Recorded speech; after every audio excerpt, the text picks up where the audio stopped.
Now, to my guys that's getting out of the chain gang or prison, jail, whatever the case may be, stop letting these guys trick you into the seat of that truck.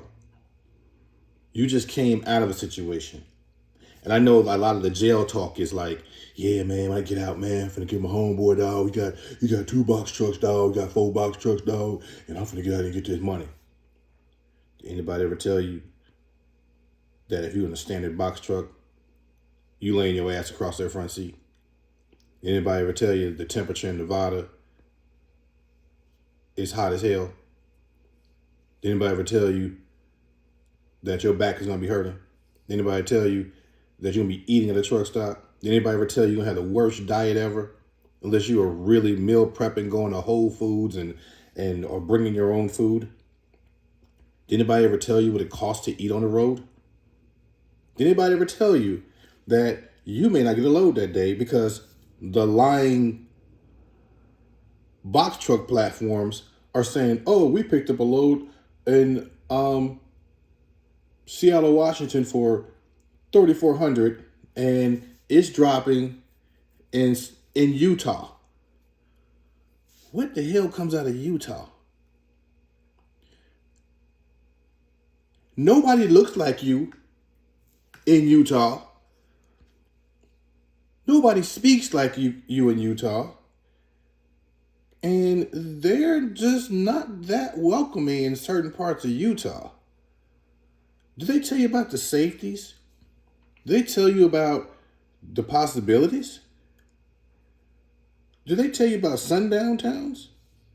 Here it is, you fresh out of the chain gang with that chain gang mindset, and you pull up in some town where the truck stop only has 8 parking spaces. Something to think about.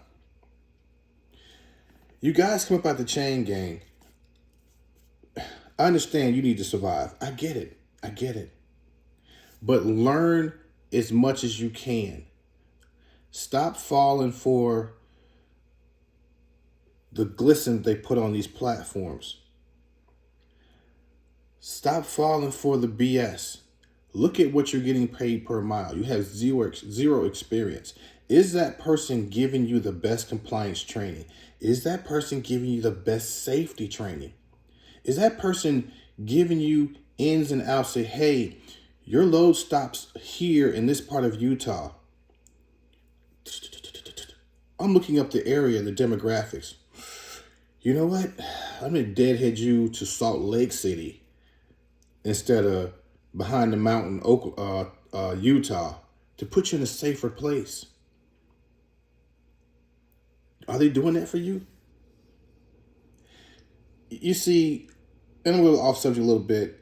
It cracks me up when I see these platform box truck platforms. I'm not talking about semis. I'm about box truck platforms.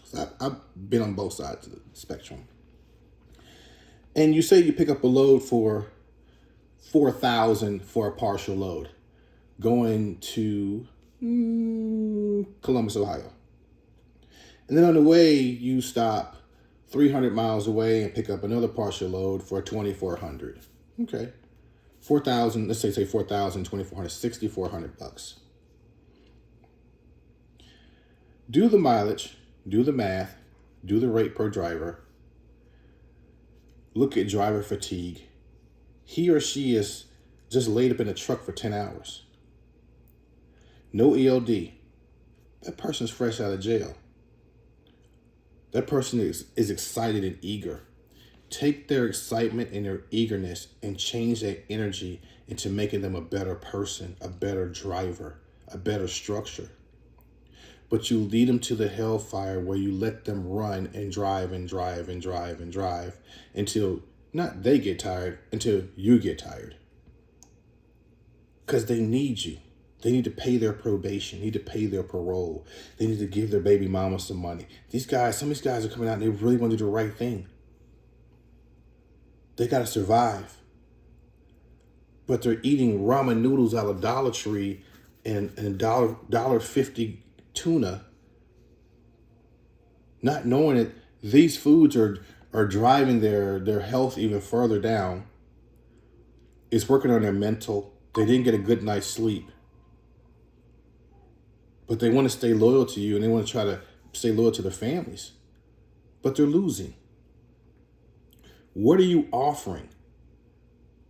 What type of encouragement besides, hey man, you doing good, dog? What are you doing? But when they get pulled over, whoop, whoop, they go to sound the police and they like, hey man, the people just pulled me over, dog. They say I ain't got no ELD. They say I ain't got no paper law. They say, man, I only slept 4 hours, dog. What am I supposed to do? Wow. This is what you're doing to these young men and young women come out the chain gang? You keeping them in chains. You keeping them in chains because they're on your slave ship with 6 tires, with no education in what they're into, but they're loyal. They want to work for you. Help these people help themselves. Stop keeping them as truck driver slaves where they're just dependent on you. True growth and true wealth is building that man and that lady up. That's true wealth. Once you get them established on a true platform, you've helped the ecosystem of truck driving. But, oh, that's right, you're making $35,000 a week. You know why? You're probably making $35,000 a week. Because these people are getting 2 hours of sleep.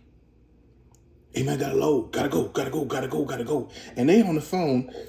This is what's sad part. They be on TikTok. Yeah, dog, I'm out here, man, driving, dog, coming through Las Vegas, you know what I'm saying? Went to the strip, dog. Then, yeah, man, went to LA, man. Yeah.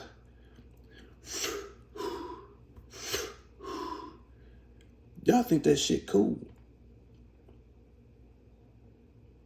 Not knowing you're being slave driven. Not knowing you're not being compliant because you're not being taught compliance. You're being railroaded. And I'm not here to try to gather any type of trucking platform followers or teach classes. Past that. I just want you to pay attention to your circle before they hurt you.